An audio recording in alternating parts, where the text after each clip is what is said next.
산업화 이후 인간에 의해 다량으로 배출된 온실가스, 그리고 그 온실가스가 일으킨 기후변화로 인해 전 세계는 큰 변화를 겪고 있습니다. 그중 가장 큰 변화를 맞는 부분은 에너지죠. 우리는 지금껏 화석연료를 통해 대부분의 에너지를 얻어왔지만 기후변화를 유발하는 것으로 확인된 화석연료는 더 이상 우리에게 저렴한 에너지 자원이 아니라 인류를 위협하는 에너지원이 되어버렸습니다. 그래서 그런 화석연료를 대체해 태양, 풍력과 같은 재생에너지가 엄청난 속도로 확대되고 있죠. 하지만 재생에너지는 바람이 안 불거나 날씨가 흐려지면 전기 생산이 불안정해집니다. 재생에너지의 불안정성은 전력망을 운영하는 입장에서 여러 가지 문제를 일으키죠. 해서 이런 일정하지 못한 전력 생산은 재생에너지가 기존의 화석연료를 과연 대체할 수 있는 에너지인가 하는 의문을 품게 합니다. 그런데 사실 재생에너지는 어떤 한 장치와 함께 갈 때 비로소 그 진가를 발휘하게 되는데요. 그 장치는 바로 전력 저장 장치 ESS입니다.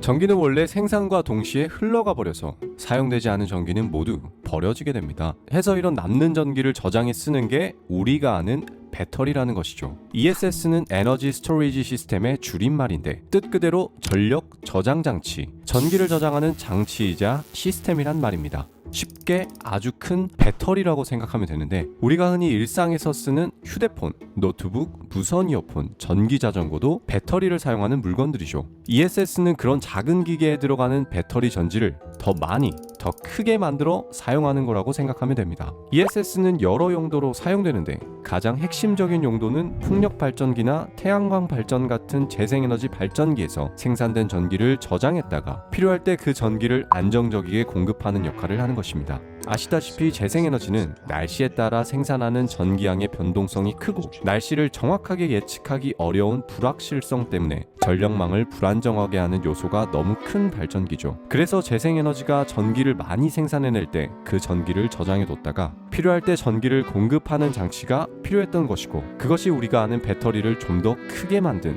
ESS인 겁니다. 불안해 보이기만 하는 재생에너지가 실제로 제대로 된 재생에너지 발전으로 인정받고 잘 사용되기 위해선 ESS는 무조건 같이 가야 하는 장치인 것이죠. 앞서 얘기했듯이 전 세계적으로 재생에너지가 빠르고 광범위하게 확대되면서 전기를 저장해줄 수 있는 장치의 필요성은 날이 갈수록 커지고 있습니다. 기후변화 문제로 시작된 이런 변화는 많은 자본을 순식간이라 할 만큼 빠른 속도로 탄소를 배출하지 않는 관련 기술과 시스템에 대한 투자로 휘몰아치게 했죠.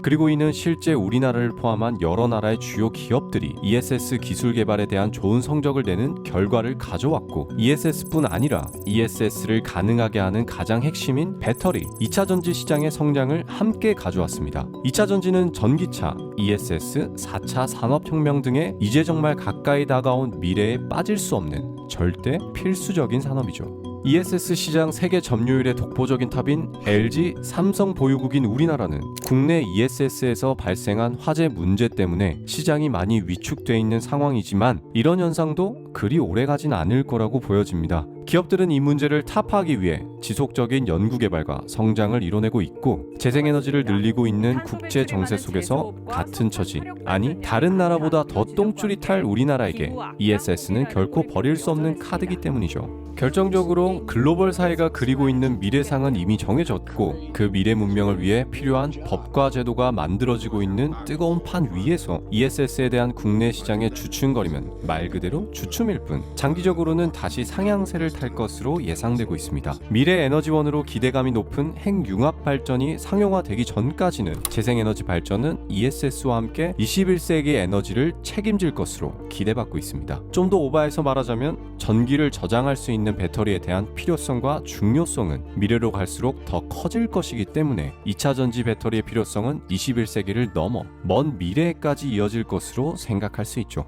실제 여러 조사기관에서 발표되는 자료를 보면 2차 전지 배터리에 대한 전망은 급격한 성장을 이룰 것으로 나오고 있고 화석연료를 떼어 달리는 내연기관차의 판매를 금지하고 중단한다는 국가들과 기업들의 움직임은 전기차의 급속한 확대로 이어져 2차 전지 기술력과 시장을 대폭 상승시킬 것입니다.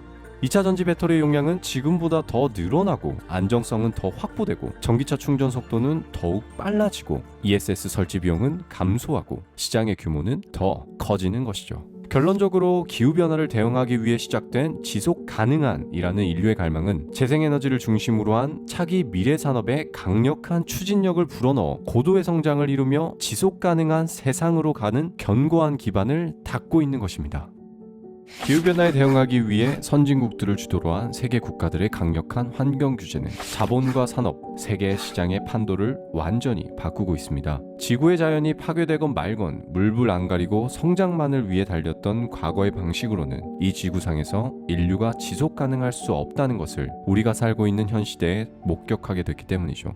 그러나 올해 9월 UN 기후변화 협약 UNFCCC에 나온 보고서를 보면 기후변화를 막고자 온실가스를 줄이기로 동의한 많은 국가들이 제출한 온실가스 감축 목표로는 전 세계 이산화탄소 배출량이 2030년에 2010년과 비교해 16.3%가 증가해 있다는 결론이 나오고 있습니다. 이 말인즉 인류의 온실가스 배출량의 정점이 아직까지도 과거가 아니라 미래에 있다는 절망적인 소식이죠. 지금도 기후변화에 대응하기 위한 변화들이 불과 한 해에 한 해 급변이라 할 만큼 아주 빠른 속도로 많은 변화가 일어나고 있는데도 불구하고 이런 결과가 나온 것입니다. 하지만 이런 변화를 선언하고 실제 이뤄내는 데는 많은 노력과 결단이 필요한 일입니다. 그것을 결정하는 데는 막중한 책임과 부담이 따라오죠. 해서 기업이나 국가 정책 결정권자들에게 요구되는 목표치에 도달하지 못한다고 무작정 비난하기 어려운 부분도 사실 있습니다. 정말 막 나가는 게 아니라면 나름대로 뼈를 깎는 변화를 시도하고 있기 때문이죠. 하지만 재앙적인 미래 앞에 타협할 여지가 없다는 사실 또한 현실입니다. 현재의 기술 수준으로 어렵다면 연구개발 역량을 쏟아 부어서라도 그렇게 되도록 해야만 하는 거대한 문제 앞에 전 지구적인 규모의 노력이 지금보다 조금 더 과감하게 모든 산업군과 우리 사회와 국가적 차원에서 이루어져야 할 것입니다. 세계는 지금 변화의 시대를 맞고 있습니다.